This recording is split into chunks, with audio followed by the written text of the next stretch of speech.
everyone, welcome back to my YouTube channel. আজি নতুন এটা ৰেচিপি ভিডিও লৈ আহিছো। আজি ৰসমালাই ৰেচিপি এটা লৈ আহিছো আৰু এই ৰেচিপি আপোনালোকে বহুত সহজভাৱে ঘৰতে বনাই খাব পাৰে। ৰসমালাই বনাবলৈ মই আজি 1 লিটাৰ আমুল গোল্ড ব্যৱহাৰ কৰিছো। আপোনালোকে আমুল তাজা বা গৰু গাখীৰ দিও বনাব পাৰে।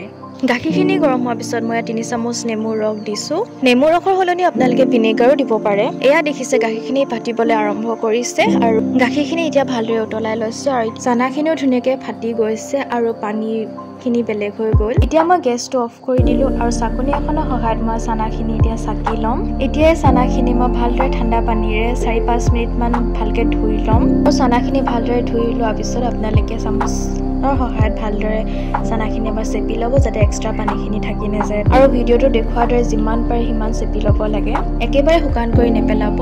এতিয়া এখন ভাল কাপোৰ বা ৰুমাল এখনত চানাখিনি উলিয়াই অলপ চেপি দিব আৰু টোপোলা এটা বান্ধি থৈ দিব পাৰে যাতে এক্সেছ পানীখিনি নিজে ওলাই যায়, নহ'লে মই থোৱাৰ দৰে বাতি এটাত থৈ দিব পাৰে। আৰু এতিয়া চানাখিনি মই 1 ঘণ্টাৰ কাৰণে থৈ দিম। বেছি দেৰিলৈকে থ'লে সেইখিনি বেছি টান হৈ বা শুকান হৈ যাব পাৰে। মালাইখিনি বনাবলৈ মই ইয়াত লৈছোঁ 1/2 লিটাৰ আমুল গোল্ড আৰু সেইখিনিও ভালদৰে গৰম হ'বলৈ পাতি থৈ দিছোঁ। গাখীৰখিনি উতলিব ধৰিছে আৰু মাজে মাজে মই চামুচ এখনৰ সহায়ত লৰাই দিছোঁ অলপ। এটা বাতিত মই অলপ গাখীৰ লৈ তাত মই 15ডাল চেফ্ৰন ষ্ট্ৰেণ্ডছ দি লৈছোঁ আৰু সেইখিনি মই ৰেষ্টত থৈ দিছোঁ। আৰু এফালে মই পিস্তা আৰু আলমণ্ডখিনি চপ কৰি প্লেট এখনত ৰেডি কৰি থৈছোঁ যাতে মই গৰম গাখীৰখিনিত দিব পাৰোঁ। গাখীৰখিনি দেখিছে আধা হৈ গৈছে আৰু এতিয়া মই গোটেই বস্তুখিনি তাত মিলাই দিলোঁ আৰু গোটেইখিনি এবাৰ ভালদৰে লৰাই ল'ম। এতিয়া মই তাত দিছোঁ আধা চামুচ গোটা ইলাইচি, আপোনালোকে কাৰ্ডামম পাউডাৰ ব্যৱহাৰ কৰিব পাৰে আৰু গেছটো মই মিডিয়াম কৰিয়ে থৈছোঁ। আপোনালোকে মালাইখিনি যেনেকৈ খাই ভাল পায় তেনেকৈ বনাব পাৰে, বেছি ডাঠকৈ বা অলপ পনীয়াকৈও থ'ব পাৰে। আধা ঘণ্টাৰ পিছত চানাখিনি ৰুমালখনৰ পৰা উলিয়াই ল'লোঁ।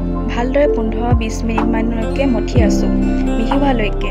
এতিয়া মই ইয়াত 1 চামুচ কৰ্ণফ্ল'ৰ দিছোঁ আৰু ভালদৰে মঠিবলৈ হাতখনৰ তলুৱা দি মঠিব যেতিয়া খুব ধুনীয়াকৈ মিহি হৈ পৰে।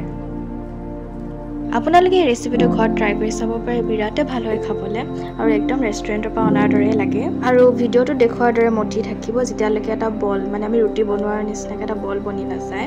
অলপ দেৰিৰ পিছত চানাখিনি ৰেডি হৈ গ'ল। এতিয়া মই আপোনালোকক ওচৰৰ পৰা বলটো দেখাই দিছোঁ কিমান ধুনীয়াকৈ ফৰ্ম হৈছে।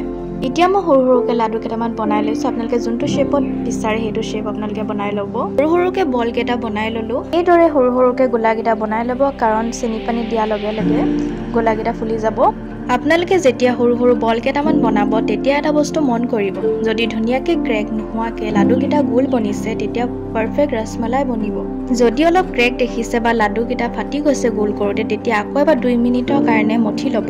এইদৰে একদম ক্ৰেক নথকা হ'ব লাগে। আৰু 1 লিটাৰ গাখীৰৰ পৰা মই 30টা ৰসমালাই বল পালোঁ। এতিয়া চেনি পানীখিনি বনাম। এতিয়া লৈছোঁ 3 কাপ পানী আৰু 1.5 কাপ চেনি আৰু দুইখিনি ভালদৰে উতলিব দিছোঁ। চেনি পানীখিনি ৰেডি হৈ গ'ল আৰু এতিয়া মই অথনি বনাই থোৱা গোলাকেইটা এটা এটাকৈ সাৱধানে চেনি পানীখিনি দি যাম আৰু মন কৰিব যাতে গোলাকেইটা এটাৰ লগত এটা লাগি নাযায়। আৰু মিঠাই বনালে সদায় ডাঙৰ কেৰাহী ব্যৱহাৰ কৰিব লাগে।